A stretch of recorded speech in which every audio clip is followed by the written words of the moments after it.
I'm leaving my work. You'll fund us while I seek my purpose, my sister messaged. I retorted, not my concern, and landed an overseas position beginning Monday. Moments later, Mom's text came. Excluded from Thanksgiving until you co-sign your sister's $150,000 debt. That evening, I audited my finances and severed all joint payments in my name. 43 missed calls. You know that feeling? The one where you realize the people you love most aren't just taking from you. They're expecting it?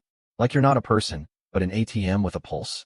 For years, that was my reality. Until one shocking text message made me ask myself, what the hell happened here? My name's Alex. If you ask my family, I'm the responsible one. Good with money, always there to pick up the pieces. If you ask me, I was the background guy. Quiet, useful, holding the ladder while everyone else climbed.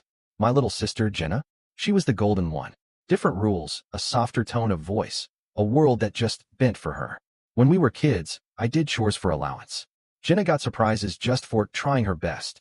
In high school, I bought my own beat-up laptop, scraping together tips from bussing tables. Jenna, brand new phone for safety. This pattern, it never stopped. It just learned to handle bigger numbers and find better excuses. I work in operations for an international logistics company. It's not glamorous, but it's stable. I track shipments, fix processes, make things run on time. I like numbers that add up, bills that clear, calendars that are real. My life fits neatly in a spreadsheet. My family, they lived in a group chat. The last Sunday dinner I went to was a month ago. Mom had a roast in the oven. Dad's game was on mute. Then Jenna breezed in, 20 minutes late, wearing an oversized sweater that probably cost more than my rent. She kissed Mom's cheek, plopped down, and immediately asked, "Do we have lemon water or just regular?" I was chopping parsley. "Sink works," I mumbled.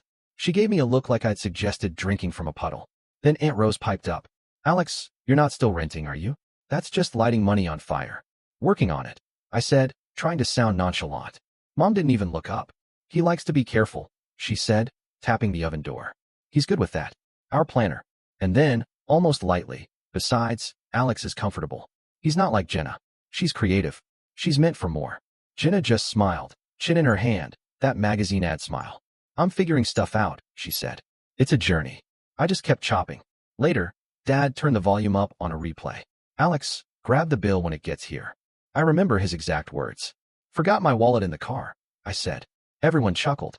It was an easy joke because it was an easy assumption. Of course, I'd cover the bill. I always cover the bill. That night, I told Mom I was thinking about a short-term assignment abroad. 6 months, maybe a year. She waved it away. "Sweetie, that's not realistic. Your sister needs you right now." "Needs me? What does that mean?" I asked. "Don't be defensive," she said. "You know how Jenna is. She just needs a little runway." Then Jenna wandered in, checking her reflection in the black TV screen. "You'll understand when you let go a little," she said to me, like I was the one holding her back. Something old and heavy shifted in my chest. Not anger, not yet. It was that familiar feeling from childhood, when the teacher said, "Group project," and everyone looked at me, because they wanted an A without doing the work. I put the knife down. "I brought dessert," I said. "It's in the fridge." Aunt Rose called from the table, "You're a doll." Then, quieter, to Mom, "You're lucky to have him." Mom replied, not lowering her voice, "Of course we are. That's what family is." There was that pause. The one where you're supposed to nod and agree and be grateful for being needed. I nodded anyway. And that was it. That tiny moment. No shouting, no scene, just a quiet reminder of the rules. Jenna dreams, I do the dishes. Jenna finds herself, I find my wallet. That night, lying on my couch, staring at the ceiling, the old ache settled in. The one you mistake for love because it started in the same house. Mom's words looped in my head. "She needs you right now." Right now was about to become a number. I could feel it. The money stuff didn't start huge. It was, put it on your card, we'll settle up. First, a family phone plan, just for a year. That 1 year became $216 a month. Then Netflix, $14.99. Then, can you add your sister to your car insurance for now? $96 extra. I told myself it was fine. I could afford it.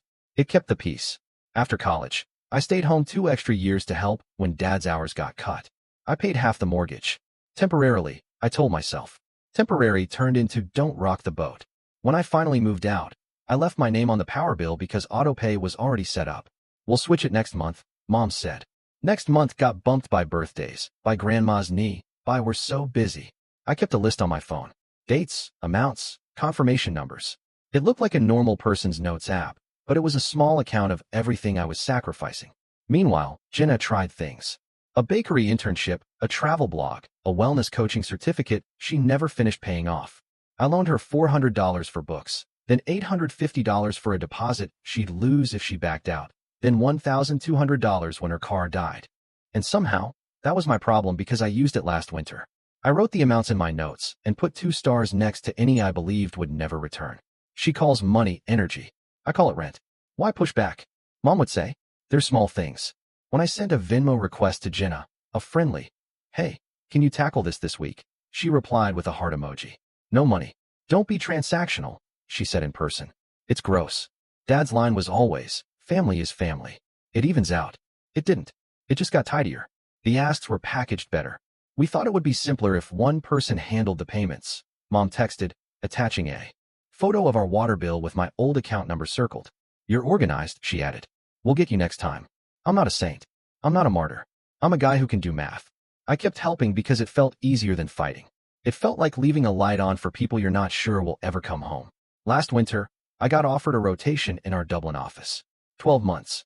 Housing stipend, travel paid, a raise. It was everything I say I want when I'm being honest. I half accepted, then paused. I told them I needed time. In my family, leaving wasn't just leaving. It was abandoning. It was so, you think you're better than us? I told Mom about it in January. She said, we'll talk after Jenna figures out her next step. Her next step became a man named Caleb and an apartment they couldn't afford. He's a nice enough guy. Wore a beanie to Thanksgiving and called my mother ma'am, which she loved. In March, Jenna and Caleb got a dog. In April, Jenna decided her boss was toxic and quit. In May, the group chat got busier. Rent is predatory. Landlords are vampires. Capitalism is violence. I muted it for 8 hours and went for a walk.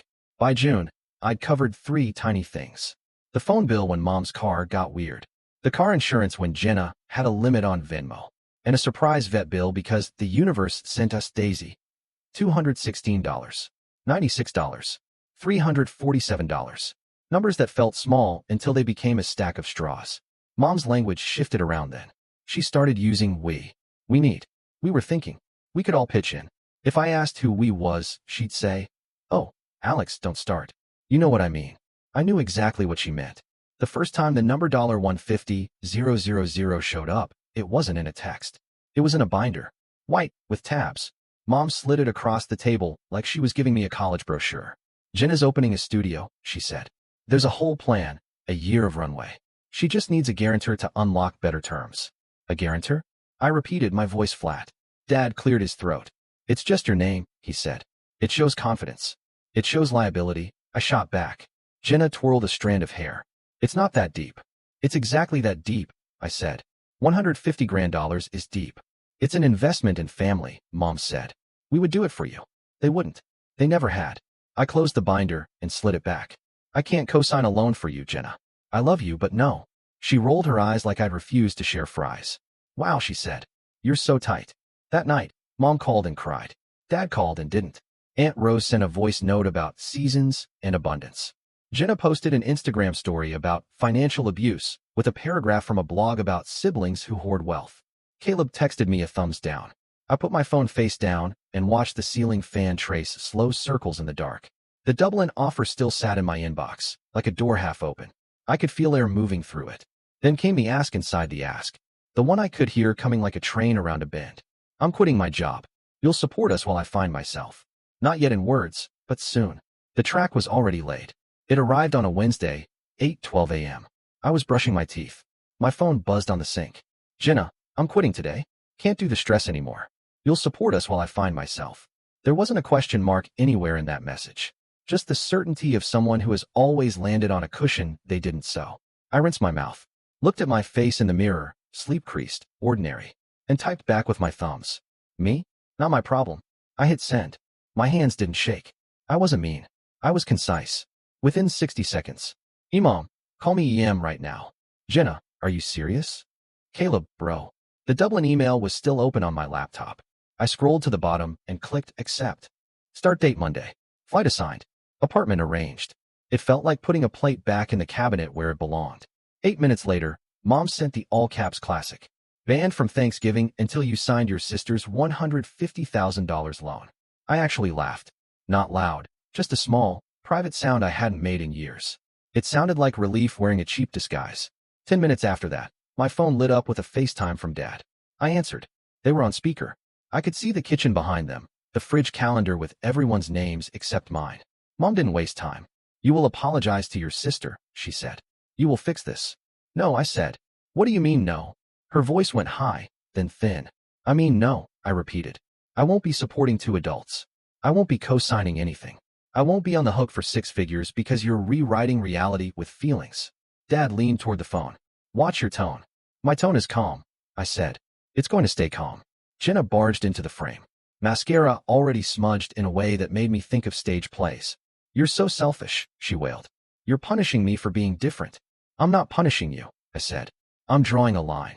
You've never believed in me, she accused. I believed in you when I paid for your books, I retorted. When I covered your car insurance. When I added you to my phone plan. When I paid your vet bill. When I sat through 3 different launch parties for projects you abandoned by the next Thursday. She sucked her breath. You're keeping score? Yes, I said, because I'm the one paying the bill. Mom tried a new angle. If you leave now, she said, you abandon this family. I'll leave Monday, I said. For work, not for spite. Oh, he thinks he's better than us. Jenna cried, theatrical. I stood up straighter and spoke like I was on a call at the office, because that's where I learned how to be clear. This isn't about revenge, I said. This is about closure. Silence. Then laughter. The mean, cold kind Dad does when he thinks he's the smartest person in the room. Closure from what? He sneered. Doing your part. From being the plan, I said. From being the quiet solution. They all started at once. Mom with blame. Dad with volume. Jenna with accusation. Caleb with bro syllables from somewhere off camera. I didn't raise my voice. I repeated myself like a policy. I'm not your guarantor, I said. I'm not your salary. I'm not your emergency fund. Dad jabbed a finger at the screen. You will regret this. I already regret not doing it sooner, I said. I ended the call. I put the phone down on the counter like a hot pan and stared out the window. Across the street, my neighbor was watering his tomatoes. The sun hit the side of the building and made a rectangle of light on my floor. Nothing exploded. Nothing broke. The city kept moving. 15 minutes later, a group text arrived. Mom, family meeting tonight. Me, I won't be there. Mom, you will come. Me, no. Jenna, I hate you. Me, I love you. I won't finance you. Blue bubbles. Gray bubbles. Blue, gray, then just gray. Long paragraphs about sacrifice, about everything we did for you, about the way you talked to your mother. I set the phone face down, opened my laptop, and forwarded my signed acceptance to HR. Then I emailed my landlord my notice, booked the airport train, and wrote myself a list with boxes I could check. It felt like building a small raft while the tide turned. It felt like leaving a room I'd outgrown, but kept cleaning anyway. That night, I did what I should have done a year ago. I opened every account that had another person's name on it and started cutting strings. Phone plan. Remove Jenna and Mom. The system warned me 3 times that someone would lose service. I clicked through. Total monthly savings, $216. Car insurance. Unlink Jenna. Effective date, midnight. New premium back to mine alone. Savings, $96. Streaming services. Change my password. Disabled the TV in a living room that wasn't mine. $14.99 back to me. Not the money. The principal. Utilities, power, and water at my parents' house. Still had my name on the autopay. I set the next payment to manual. Remove my card and email from the contact info to transfer the account. Dad. Subject line. Transfer by Friday. Clear. Boring. True savings. Move my emergency fund of $132,400 into a new bank I hadn't told anyone about. Set alerts. Froze my credit. Requested new cards. I made a spreadsheet called Exit. Each row was a rope I tied around myself to keep a ship from drifting that was never mine to steer. By the time I was done, my phone said 43 missed calls. 17 from Mom, 8 from Dad, 12 from Jenna, 6 from no caller ID. I let them stack. The voicemails came in waves. First angry, then pleading, then quiet. Seething ones where Mom breathed into the microphone like she wanted me to feel her disappointment through the speaker. At 11:27 p.m., Aunt Rose texted, "Sweetheart, can we talk?" I stared at it for a long time. Didn't reply. She was the kind one, but in my family, kindness often came with a clipboard. I slept with my phone in a drawer. In the morning, the number was 58 missed calls. Group chat, 142 unread messages. Caleb had written 3 paragraphs about masculinity and mutual aid. Jenna posted a photo of Daisy with a caption about nervous systems and safety. Mom posted a meme about ungrateful children. I made coffee. I packed a suitcase. I rolled my socks. I took down the whiteboard calendar from my wall and wiped it clean. At noon, Dad showed up at my door. He knocked hard, like a cop in a movie. I let him knock. He called my name. I let him call. He jiggled the handle. I sipped coffee. After a while, he left. A minute later, a text. Coward. I wrote back. Boundaries. He sent. You think words protect you? I typed and deleted and typed again, then sent. No. Policies do. Mom kept up the percussion. Banned was her new favorite word. Banned from Thanksgiving, from Christmas, from the family chat, while also being tagged in every message in that same family chat. It was like being told to leave and then having the door shoved open in your face. At 3 p.m., Jenna sent a photo of a contract. We need your signature by 5, she wrote. The bank closes at 6. Read the sentence where it says, joint and several liability. I replied. Then read it again. You don't love me, she shot back. I love you enough not to let you drown us both, I wrote. I love you enough to stop pretending money is a vibe. She sent me a voice message. I didn't play it. Then, Daisy misses you. I stared at that and felt something twist. I didn't love that dog. I also loved my future. Love is not a payment plan. I went to my storage unit and made 3 piles. Keep. Donate. Trash. The keep pile was smaller than I expected. It looked like a life that could move. On my way home, I passed the corner bar and saw Caleb inside, on a stool, telling a story with big hands. He didn't see me. I kept walking. Back upstairs, I printed my flight information and taped it to the inside of my front door. It made the plan feel solid. Train at 6:20 a.m. Terminal 2, seat 21A. My job had arranged temporary housing near the office. The photos looked clean and boring, like a place where nobody would ask me for a login. At 7 p.m., while the non-negotiable family meeting apparently happened without me, my phone went quiet. An hour later, it lit up again. Mom, final offer. Sign the loan. Keep your number in the plan. Thanksgiving is at Aunt Rose's at 3. You can carve. Me, no. Mom, why are you doing this? Me. Because the only way to stop being the plan is to stop being the plan. Nothing for a while. Then, Mom, we won't forget this. Me either. I took a shower. I set 3 alarms. I texted my friend Mike the airport time and the address of my new place. Just in case. He replied with a thumbs up emoji and proud of you, man. I lay in bed in a quiet apartment, listening to a neighbor's dishwasher hum. I thought about the binder with tabs and the way Mom had pushed it across the table like fate. I thought about 43 missed calls and the shape of my life when nobody else's hands were on it. It wasn't peace yet, but it was quiet. Quiet is what you get first when you finally refuse the noise. Thanksgiving came early for me that year. It arrived on a Monday at 7:35 a.m., with a gray sky over a new city and my breath fogging in front of me like a cartoon speech bubble. I moved into the company flat and learned the grocery store hours. I bought a kettle because everyone said I needed one, and a cheap plant because the window looked sad without it. I set up my work laptop on a small desk and taped my little spreadsheet of bills to the side. It had 5 lines now, all with my name only. The first week, I woke up expecting the old rhythm. Texts before I'd finished coffee. Little fires in other people's kitchens. Instead, I had emails about shipments and morning meetings that ended when they said they would. I walked from work along a canal and counted dogs. I learned the sound the crosswalks make here. I cooked for 1 and ate all of it. On Wednesday, a screenshot from my credit monitoring app popped up. New inquiry attempted. Blocked. I smiled at my plant and watered it a little. That night, Jenna sent a photo of a turkey emoji and "Are you happy?" I typed for a while, then erased it all and sent. I hope you find what you're looking for. I can't fund the search. She didn't reply. Mom sent a message that started with, I shouldn't say this, and then said it anyway. I read it. I didn't answer. The next day, she sent nothing. That felt like a new holiday in our calendar. Empty box day. I made myself a small plate on actual Thanksgiving. Roasted chicken breast, because turkeys here look like a commitment. Potatoes. Green beans. I FaceTimed Mike and held up my plate. He held up his, a greasy slice of pizza. Tradition, he said. We laughed. After dinner, I opened my notes app and looked at the old list. Dates, amounts, the breadcrumb trail of how a boundary disappears when you keep stepping over it. Just this once. I scrolled to the bottom and added a line. I won't co-sign chaos. I won't be leveraged with love. I won't call neglect help. I won't trade peace for access. I won't apologize for keeping what I earn. I won't be the plan. I read it twice. Then I wrote one more sentence. The only one that mattered if I wanted any of this to stick. I will love you without paying for you. It wasn't a victory speech. It was a memo to myself. The kind you put in a folder and check when you feel weak. The kind that holds when the text comes, soft, or loud, or in all caps.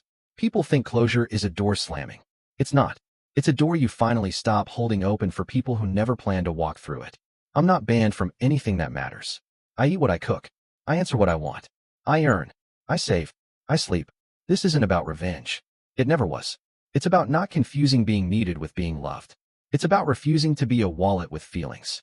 My name is Alex. I'm 31, and I'm finally off the hook. Have you ever had to draw a line with family or friends when it came to money? What did you do, and how did it turn out? Tell me what you think in the comments. I really want to know.